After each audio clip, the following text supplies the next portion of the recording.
അന്താരാഷ്ട്ര ചലച്ചിത്രോത്സവത്തിൽ സിനിമാ മേഖലയിലെ നിരവധി പരിചിത മുഖങ്ങൾ വന്നുപോയിട്ടുണ്ടെങ്കിലും കൊച്ചു പ്രേമനിത് ആദ്യ IFFK ആണ്. ഗോവയിലെ രാജ്യാന്തര മേളയിൽ പങ്കെടുത്തതിന്റെ ആവേശത്തിലാണ് ഈ നടൻ ഇവിടെയും എത്തിയിരിക്കുന്നത്. ചിരിച്ചും ചിരിപ്പിച്ചും മലയാള സിനിമയിൽ കൊച്ചുപ്രേമൻ സജീവമായിട്ട് 37 വർഷമായി. തിരുവനന്തപുരത്തുകാരനായിട്ടും കൊച്ചുപ്രേമന്റെ ആദ്യ IFFK ആണിത്. ഗോവയിൽ നടന്ന രാജ്യാന്തര ചലച്ചിത്രമേളയിൽ പങ്കെടുത്തതോടെയാണ് IFFKയ്ക്കും എത്തണമെന്ന ആഗ്രഹം ഉണ്ടാകുന്നത്.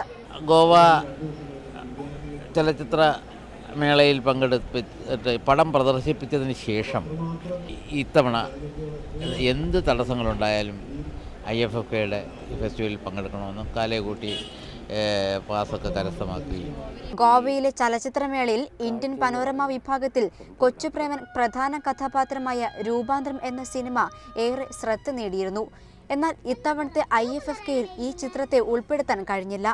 ഇപ്പോൾ ഈ ജനബാഹുല്യം ഈ IFFKയുടെ ചലച്ചിത്ര മാമാങ്കത്തിൽ വന്നുകൂടുന്ന ജനങ്ങളുടെ ഇടയിൽ എൻ്റെ ആ ചിത്രം കൂടി ഉണ്ടായിരുന്നെങ്കിൽ എന്ന് ഞാൻ ആഗ്രഹിച്ചു പോകുന്നു. അതിൽ വേദനയുമുണ്ട്.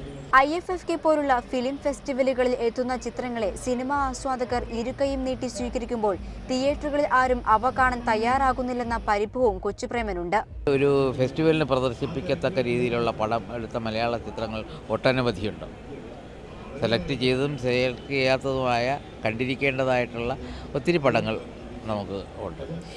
ഈ പടങ്ങൾ സാധാരണ തിയേറ്ററുകളിൽ റിലീസ് ചെയ്താൽ ഇവിടെ കൂടി ഈ പടങ്ങൾ ഫെസ്റ്റിവലിൽ കൂടിയിരിക്കുന്ന എത്ര ജനം ആ പടം കാണാനുണ്ടാവും? ഇത്രയും വർഷം IFFK നഷ്ടപ്പെടുത്തിയതിന്റെ നിരാശയിലാണ് ഇപ്പോൾ ഇദ്ദേഹം. എന്തായാലും മേളയുടെ അവസാന ദിവസം വരെ സിനിമകൾ കണ്ടും സിനിമാ പ്രേമികളെ കണ്ടും കൊച്ചുപ്രേമനും ഈ IFFKയിലുണ്ട്. ആതിര സുധാകരൻ, ന്യൂസ് 18 തിരുവനന്തപുരം.